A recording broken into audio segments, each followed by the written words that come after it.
나는 전능하신 아버지 하나님 천지의 창조주를 믿습니다. 나는 그의 유일하신 아들 우리 주 예수 그리스도를 믿습니다. 그는 성령으로 잉태되어 동정녀 마리아에게서 나시고 본디오 빌라도에게 고난을 받아 십자가에 못 박혀 죽으시고 장사된 지 사흘 만에 죽은 자 가운데서 다시 살아나셨으며 하늘에 오르시어 전능하신 아버지 하나님 우편에 앉아 계시다가 거기로부터 살아있는 자와 죽은 자를 심판하러 오십니다. 나는 성령을 믿으며 거룩한 공교회와 성도의 교제와 죄를 용서받는 것과 몸의 부활과 영생을 믿습니다. 아멘. 같이 찬양하실 때 준비하신 헌금 드리겠습니다.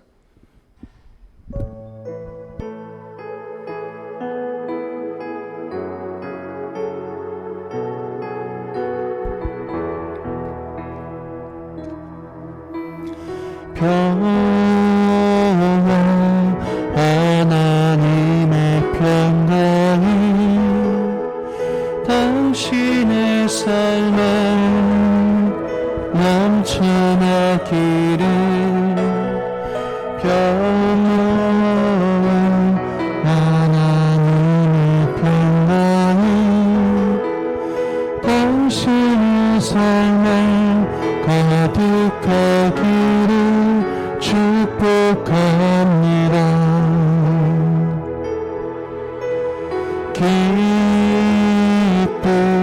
하나님의 기쁨이 당신의 삶에 넘쳐나기를. 기쁨 하나님의 기쁨이 당신의 삶 가득하기를 축복합니다.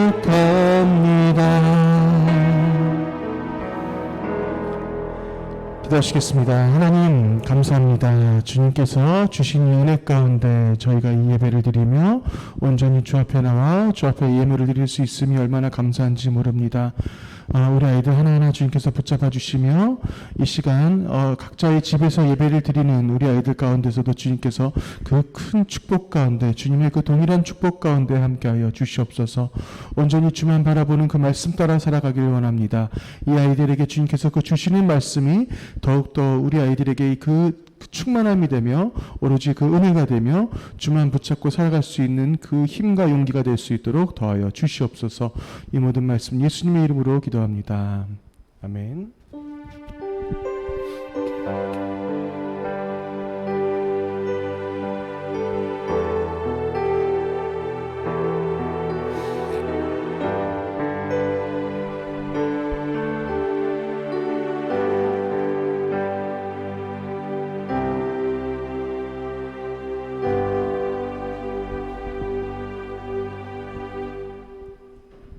네, 반갑습니다. 오늘 말씀 로마서 11장 29절 말씀입니다. 딱 한 구절이에요.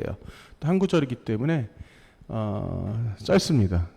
여러분 함께 한 목소리로 말씀 읽겠습니다. 네, 시작. 하나님의 은사와 부르심에는 후회하심이 없느니라. 사실 짧은데 강렬한 말씀이에요. 네, 다시 한번. 자, 시작. 하나님의 은사와 부르심에는 후회하심이 없느니라. 자, 제가 지금 이제 벌써 5번째 특강 설교를 하게 되었어요. 저번 주에 우리가 같이 이제 그 사탄과 이제 문화에 대해서 함께 나눴고요. 그리고 오늘은 이제 직업과 진로. 근데 제가 주보에 적긴 했는데 다음 주 같은 경우는 우리가 예배가 없어요. 다음 주는 우리가 연합 예배를 드려줍니다. 추석이기 때문에. 그래서 다음 주 그래서 사실 제 계획이 약간 빗나갔어.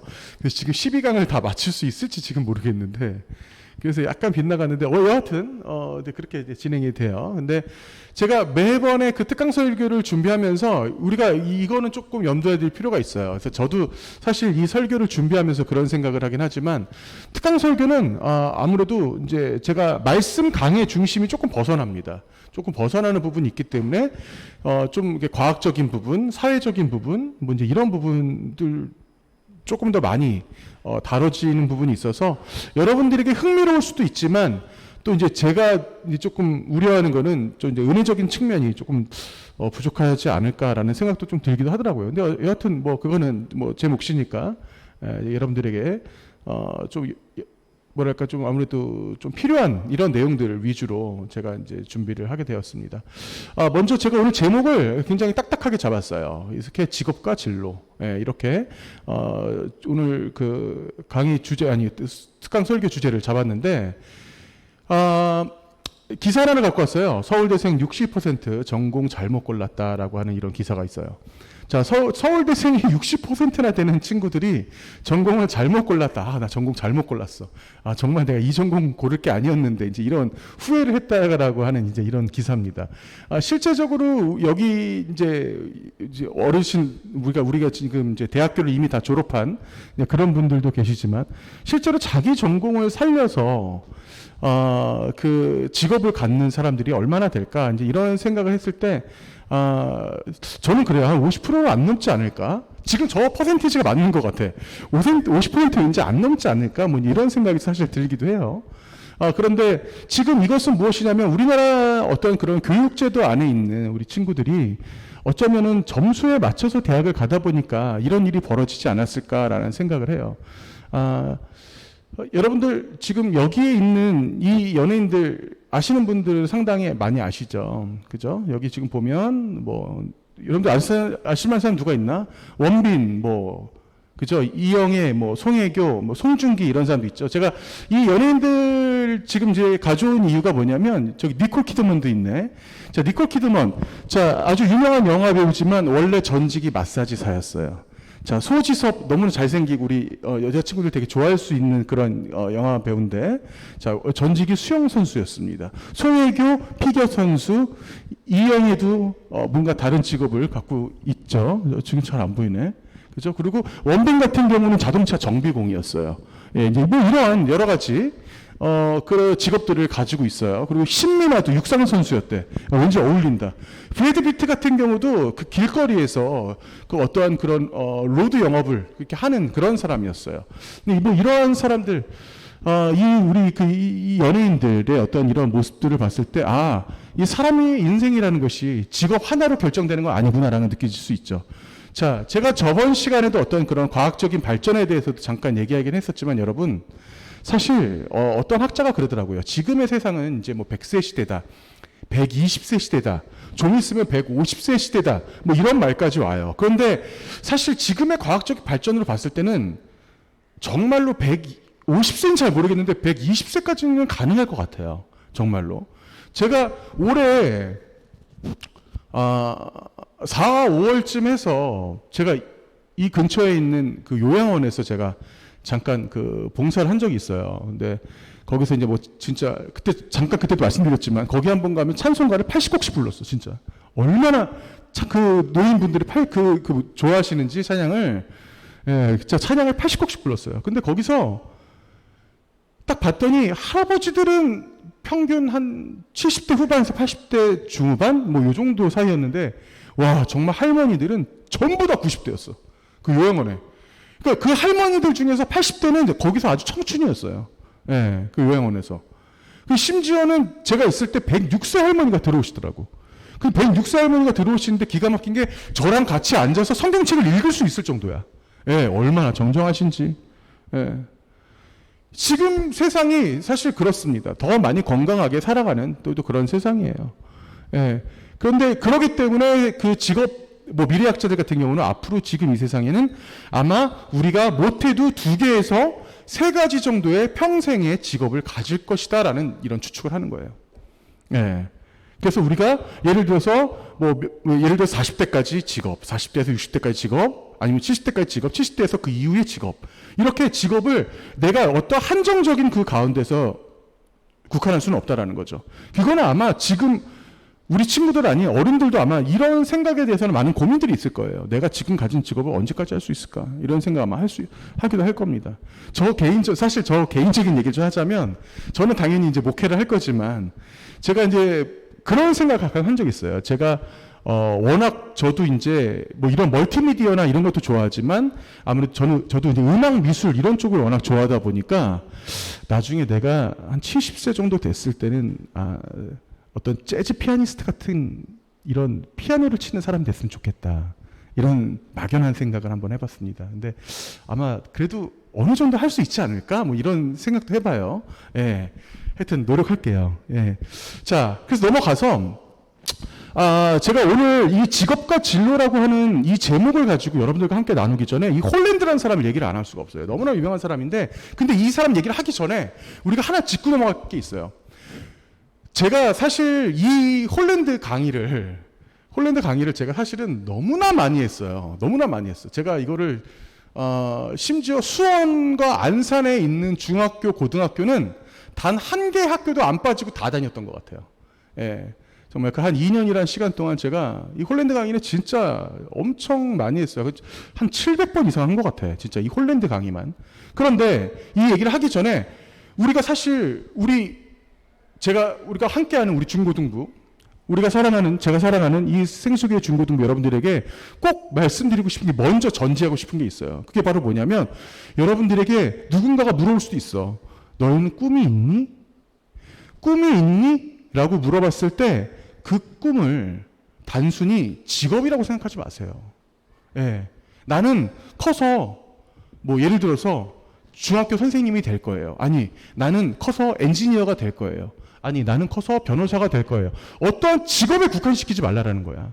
직업에 국한하는 순간 거기에서 끝나버려요.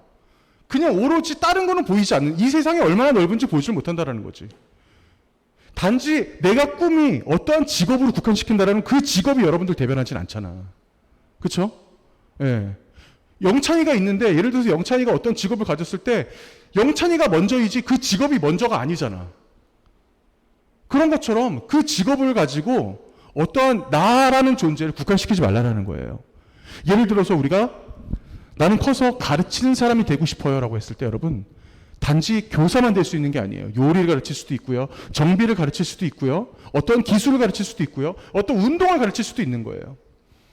나의 꿈이라고 했을 때 먼저 나를 국한시키는 것이 아니라 나 스스로를 먼저 알아야 됩니다. 나 스스로를 아는 게 굉장히 중요해요.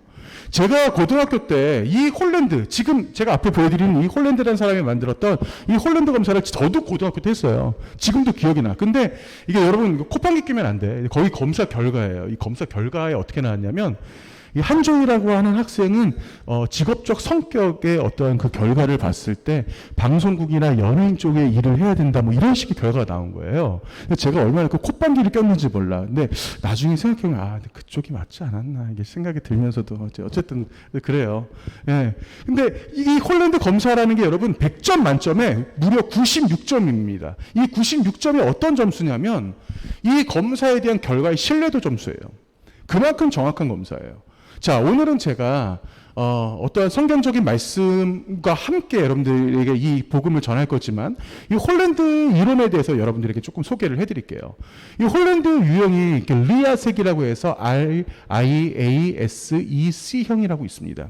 자, 여러분들 자기를 한번 살펴보세요. 나는 어떤 사람인가. 자, 여기 먼저 R형이 있습니다. 여러분 한번 생각을 해보세요.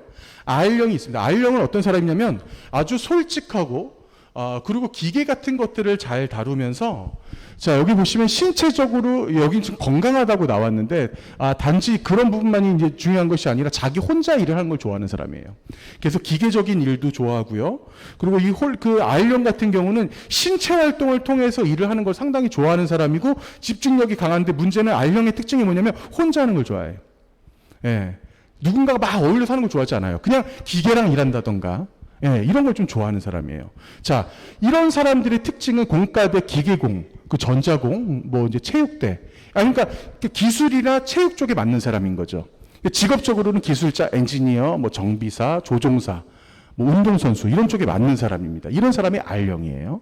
자, 그 다음에 보시는 거는 이제 S형. 제가 R형 다음에 S형을 말하는 이유가 있어요. 그 이유가 뭐냐면 R형에서 여러분 지금 대각선으로 쭉 한번 와보세요. 여기 지금 잘 보이죠? 앞에. 그죠? R형에서 대각선으로 제가 지금 먼저 보여드리는 거예요.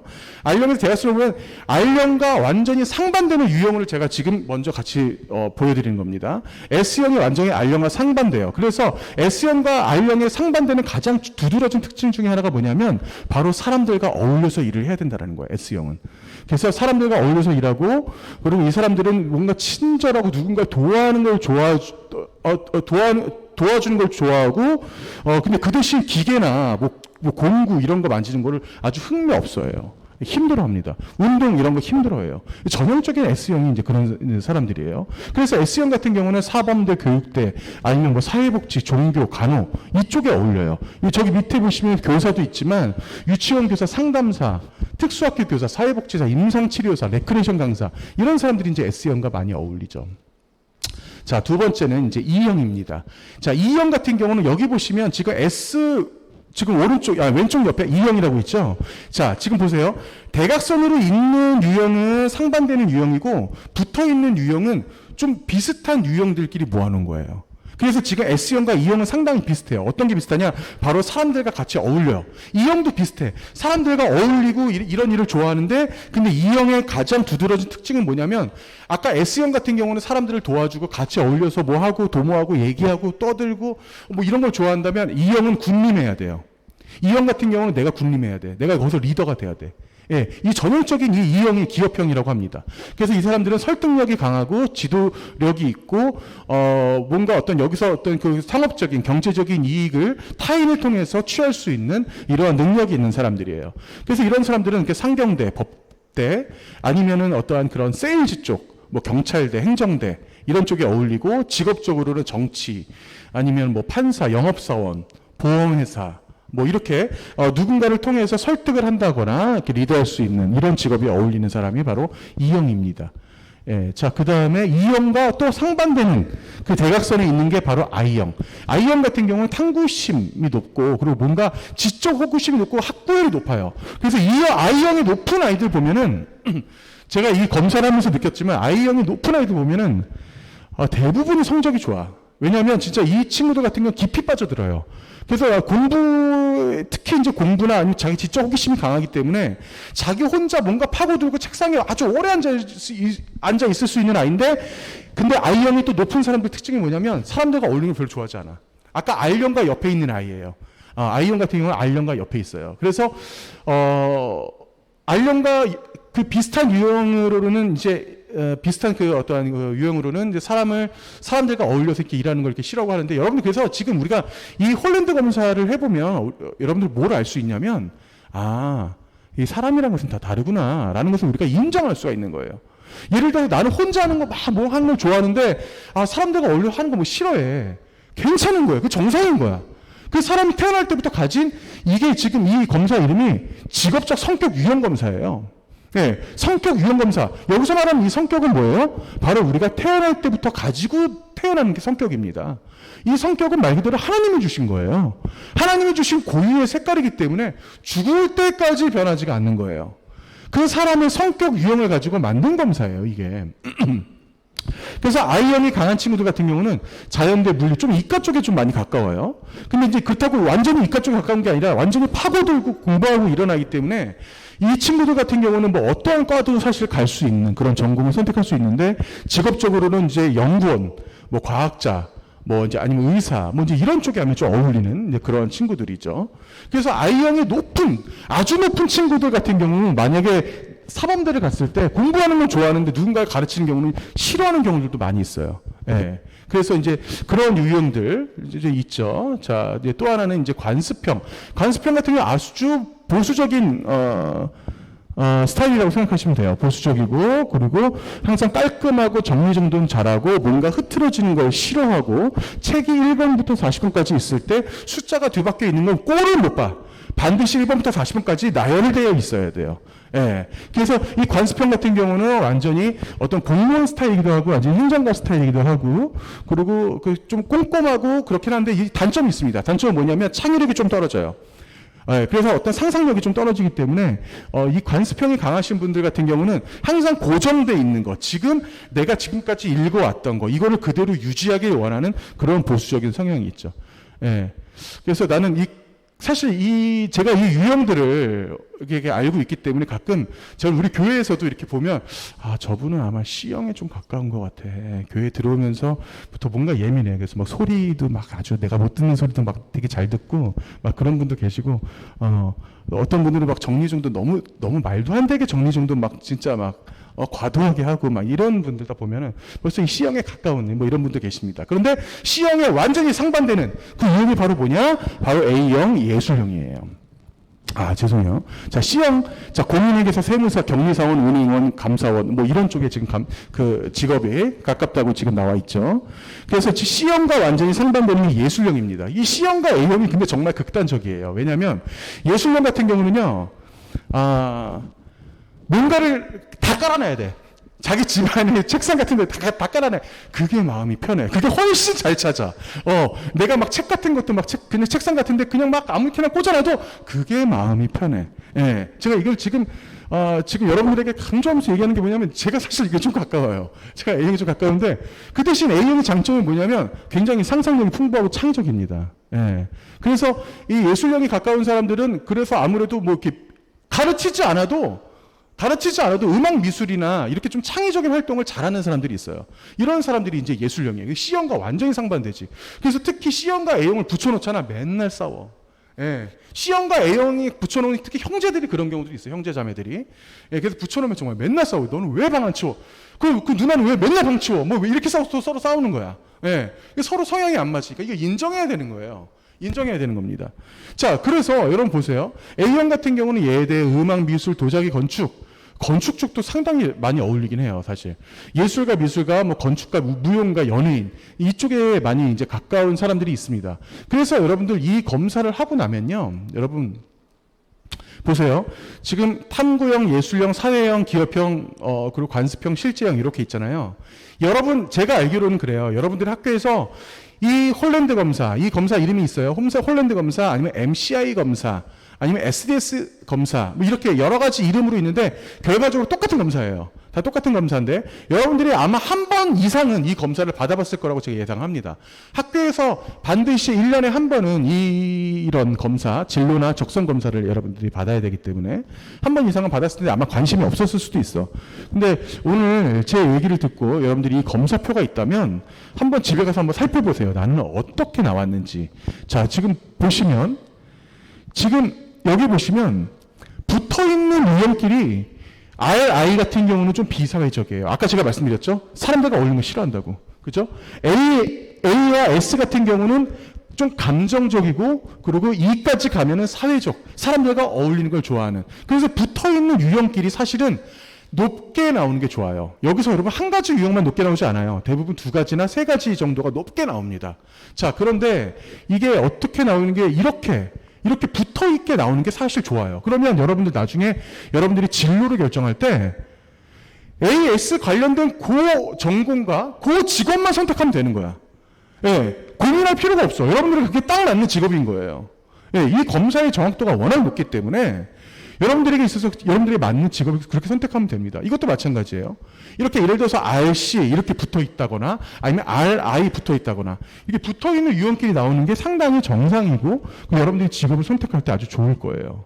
자, 그런데 이렇게 극단적으로 나오는 사람들이 있어요. 완전히 극단적으로 이렇게 나오는 사람들. 실제로 이런 사람들이 있어요. 근데 이런 사람들 같은 경우는 사실 직업적으로 뭔가를 고르기가 쉽지 않아요. 완전히 성향이 다르기 때문에. 그래서 한쪽을 자신이 스스로 선택하는 것이 아주 중요합니다.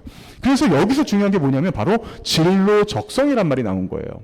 여러분들 진로 적성이 같은 말이라고 생각하는 사람들이 있는데 진로 적성은 완전히 다른 말이에요. 자, 진로는 뭐냐면 내가 좋아하는 거.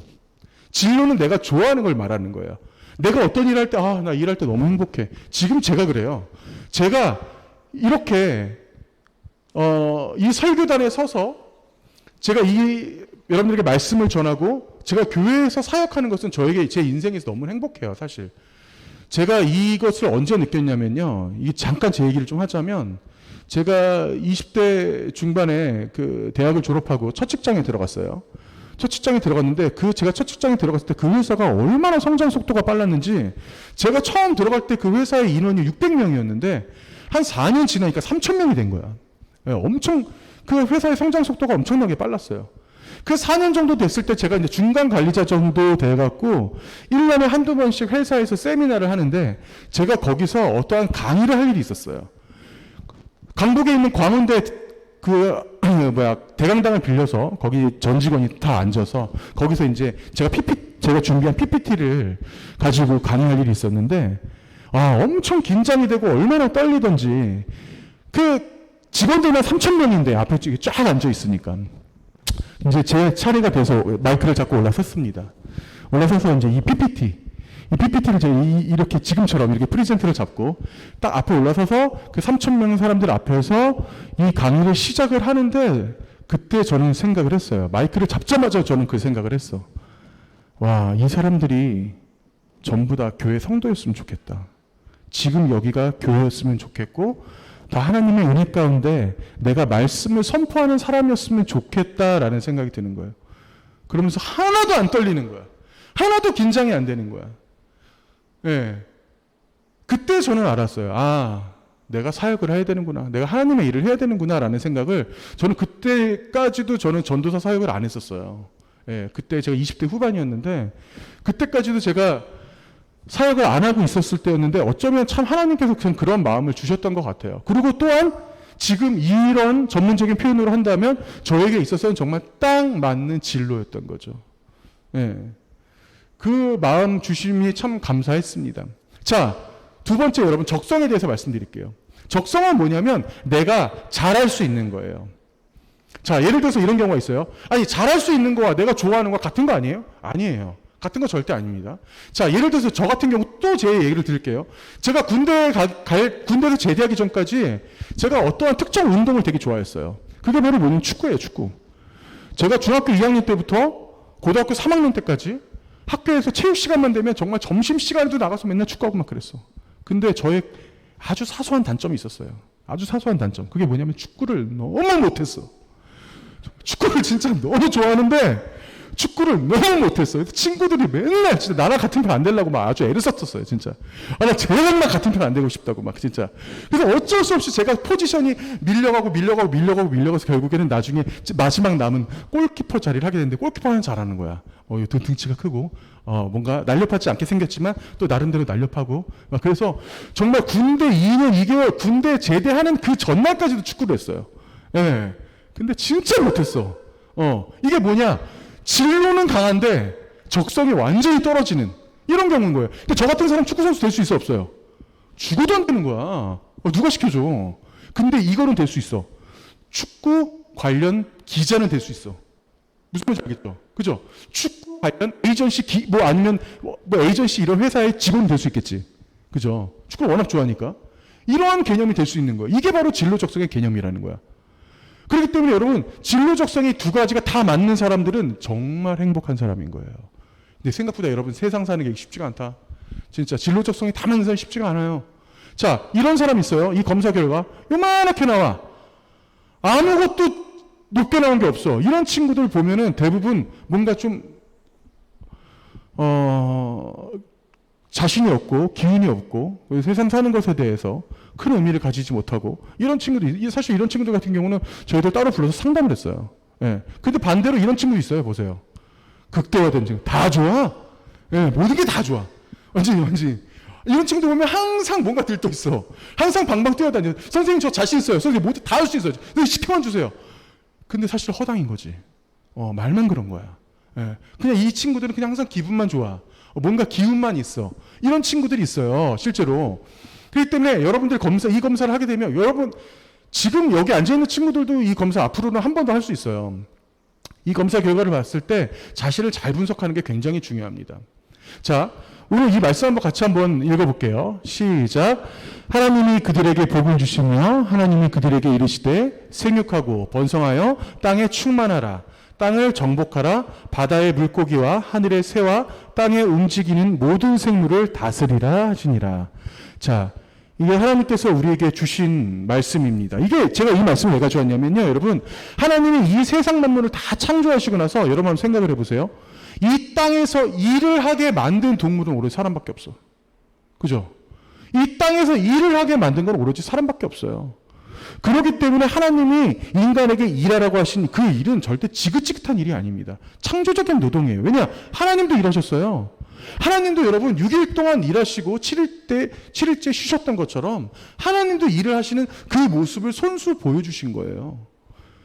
그렇기 때문에 여러분들이 앞으로, 지금 여러분들이 이제 학교만 다니고 있지만 내가 앞으로 어떤 일을 해야 될 것인가, 어떤 사람이 돼야 될 것인가에 대한 이 생각들은 아주 깊이 여러분들이 묵상하면서 생각해야 될 일인 거고, 이것은 여러분들에게 하늘이 주신 어떻게 보면 지상 명령 중에 하나인 거예요.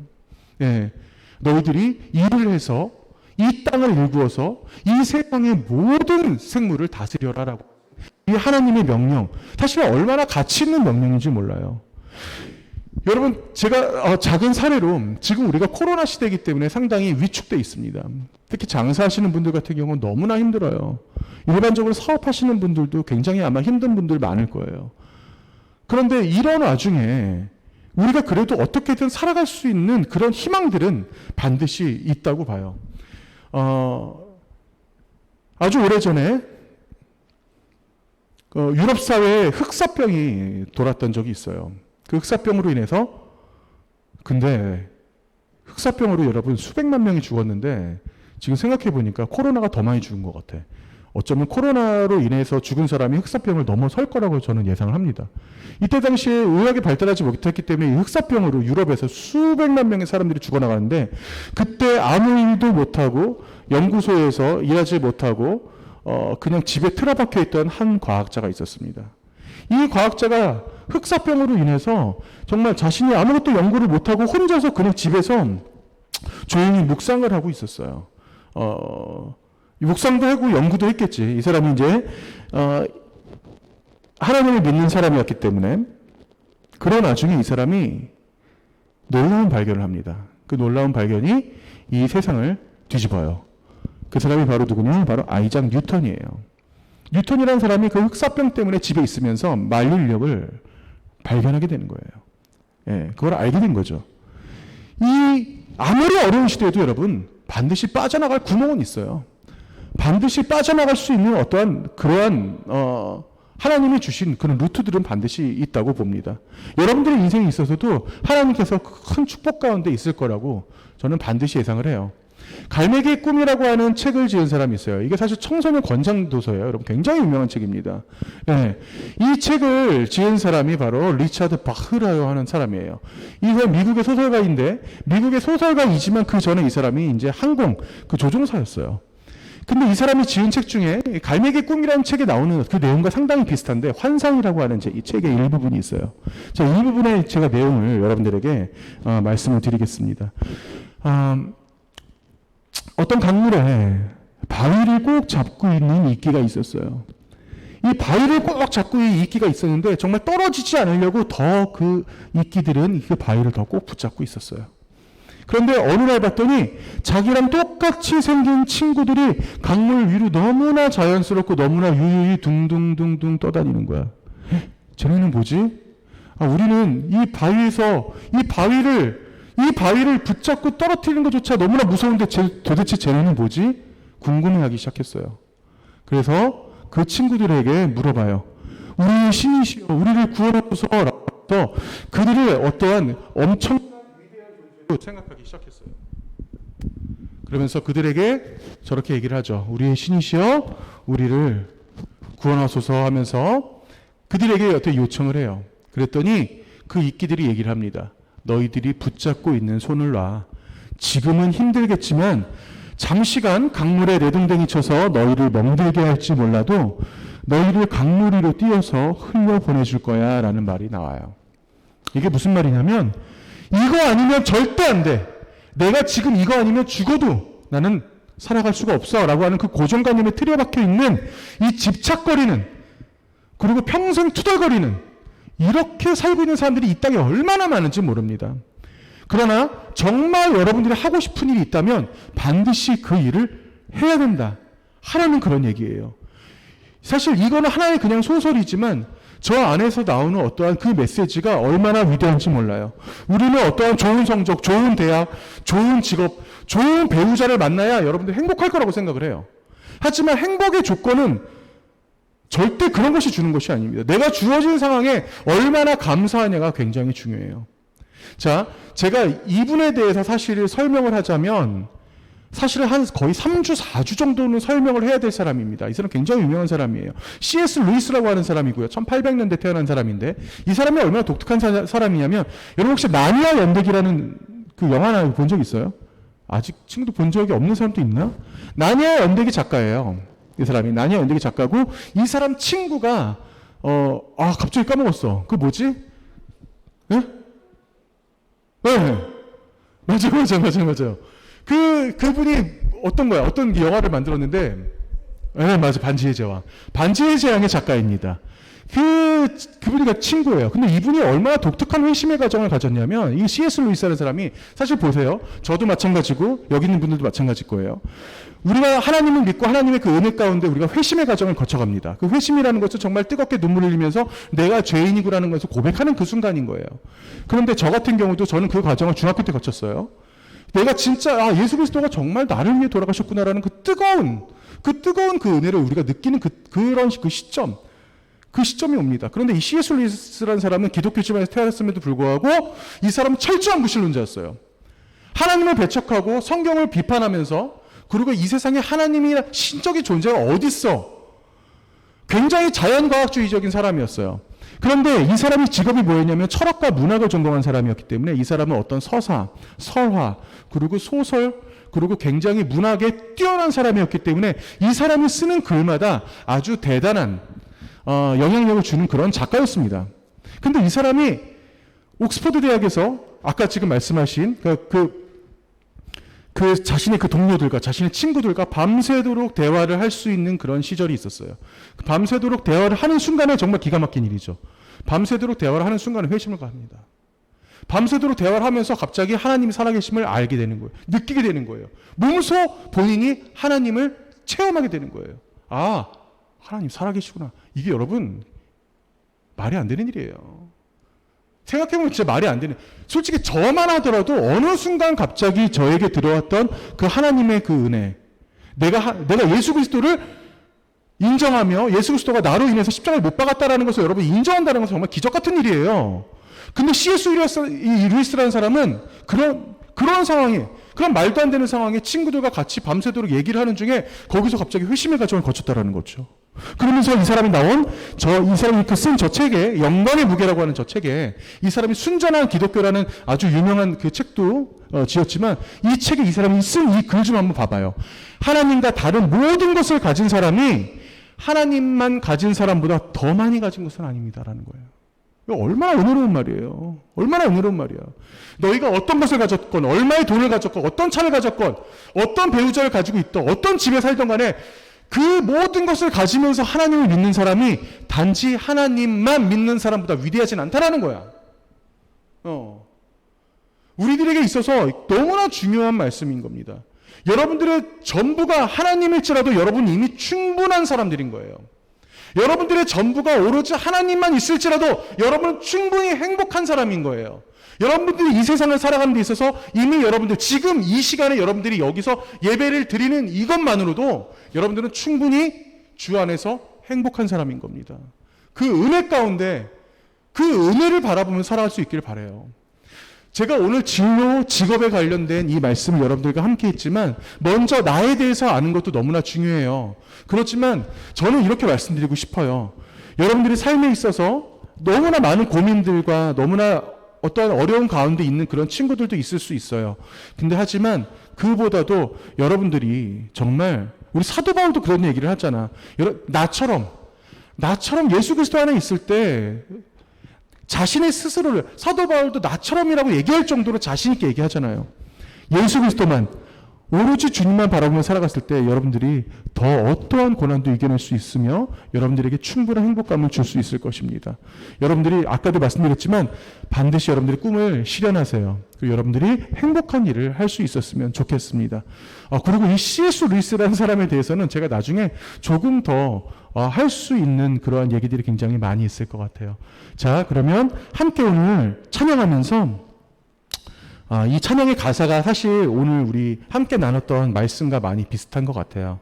이 세상을 살아가는 동안에 같이 찬양하시겠습니다.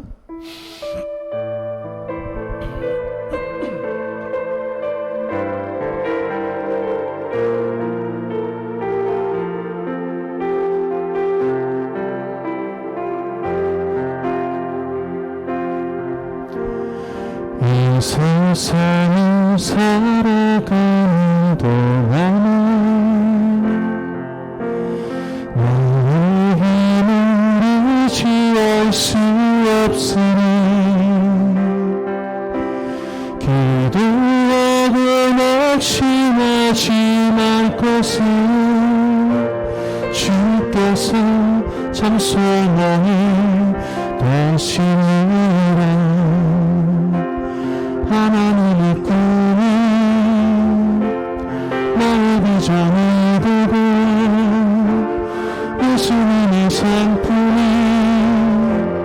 나의 인격이 되고 성령이 나의 언니 나의 능력이 되길 원하고 바라고 기도합니다. 주의 길을 걸어가는 동안에 세상을 의지할 수 없으니 감사하고 낙심하지 말 것을 주께서 참 기쁨이 되시니라. 하나님의 꿈이 나의 비전이 되고 예수님의 상품이 나의 인격이 되고 성령이 나의 언니 나의 능력이 되길 바라고 기도합니다. 하나님의 꿈이 나의 비전이 되고 예수님의 상품이 나의 인격이 되고 성령이 나의 언니 나의 능력이 되길 원하고 바라고 기도합니다. 이 시간 다 같이 기도하실 때 오늘 말씀을 기억하면서 지금 이 찬양의 가사가 사실 오늘 말씀을 다 대변해주고 있는 것 같아요. 하나님의 꿈이 여러분들의 비전이 됩니다. 여러분들의 꿈이 곧 하나님의 은혜가 되는 거예요. 사실 여러분들이 생각하는 것들을 동일하게 하나님이 생각한다고 생각을 해보세요. 얼마나 은혜가 돼요. 네. 여러분들에게 있어서 유일한 분은 하나님이지만 하나님에게 있어서도 유일한 사람이 바로 여러분들이에요. 오늘 말씀을 기억하면서 하나님 감사합니다. 저에게 꿈을 주셔서 감사하고 제가 늘 주님만 바라고 살겠습니다 하는 마음으로 이 시간 그 말씀 가운데 같이 뜨거운 마음으로 기도하시겠습니다. 하나님 감사합니다. 주님께서 우리 아이들 불러주시사 이 아이들 가운데 주님께서 꿈과 희망과 이 세상에서 살아갈 수 있는 그 모든 아버지 그 진로 적성 가운데 함께하여 주시옵소서. 부족하지만 주님께서 더욱더 이 아이들을 채워주시옵고 언제나 아버지 말씀만 바라보고 살아갈 수 있는 아이들이 될 수 있도록 해주시옵고 이 세상에 정말 내가 행복할 수 있는 그 어떤 것들이 무엇인지를 다시 한번 깨닫고 나갈 수 있는 우리 아이들이 될 수 있도록 주님께서 주시옵소서. 이 아이들 그 충만한 것감도 주님께서 나갈 수 있습니다. 언제나 아버지만 바라보고 나도 그 은혜감도 주님께서 붙잡을 수 있습니다. 저희는 부족하지만 제가 도와줄 수 있는 아무것도 없지만 주님께서 이 아이들과 이 아이들 가정과 이 아이들 부모 가운데 함께 하시며 오로지 주님만 바라보고 그 말씀으로 주님께서 무장시켜 주시며 그 뜨거운 마음으로 주님께서 더하여 주시옵소서. 주님께서 인도해 주시며 주님께서 이끌어 주시옵소서. 아버지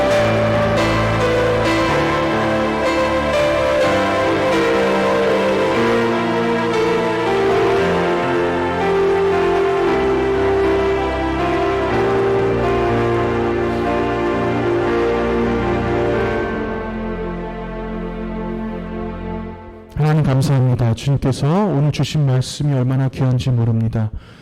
언제나 저희들에게 있어서 많은 고민들을 하고 살아갑니다.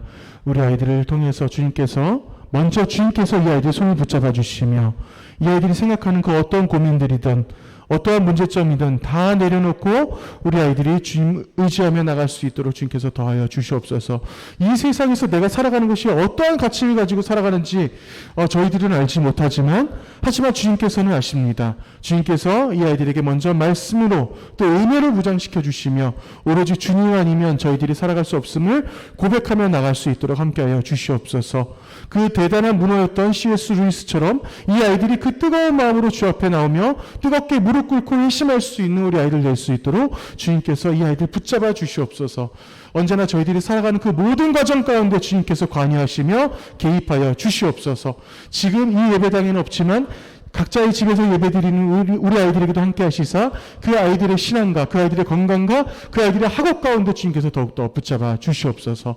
늘 함께 하시는 주님께 감사드리며 이 모든 말씀 예수 그리스도 이름으로 기도합니다. 아멘. 다 같이 한 목소리로 주기도문 하시겠습니다. 하늘에 계신 우리 아버지, 아버지의 이름을 거룩하게 하시며 아버지의 나라가 오게 하시며 아버지의 뜻이 하늘에서와 같이 땅에서도 이루어지게 하소서. 오늘 우리에게 일용할 양식을 주시고 우리가 우리에게 잘못한 사람을 용서하여 준 것 같이 우리 죄를 용서하여 주시고 우리를 시험에 빠지지 않게 하시고 악에서 구하소서. 나라와 권능과 영광이 영원히 아버지의 것입니다. 아멘.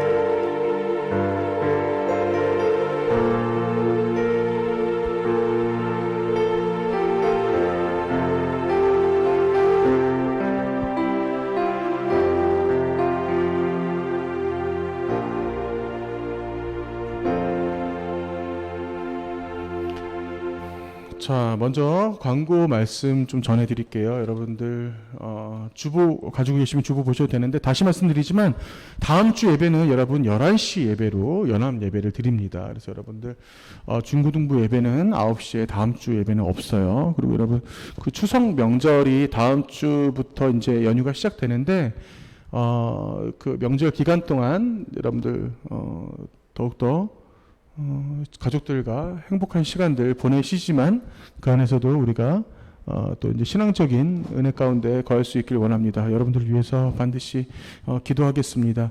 그리고 내년부터는 어쩌면 이제 모든 학교가 다 이제 대면으로 전환될 가능성이 커요. 지금 분위기 보니까 그래요.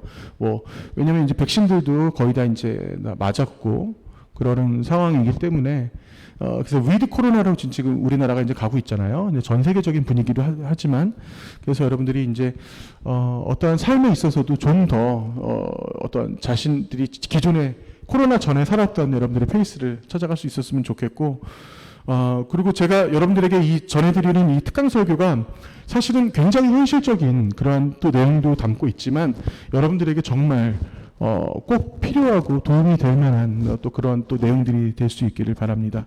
자, 그러면 제가 오늘 저기 PPT에다가 은혜님 PPT 말씀 없죠?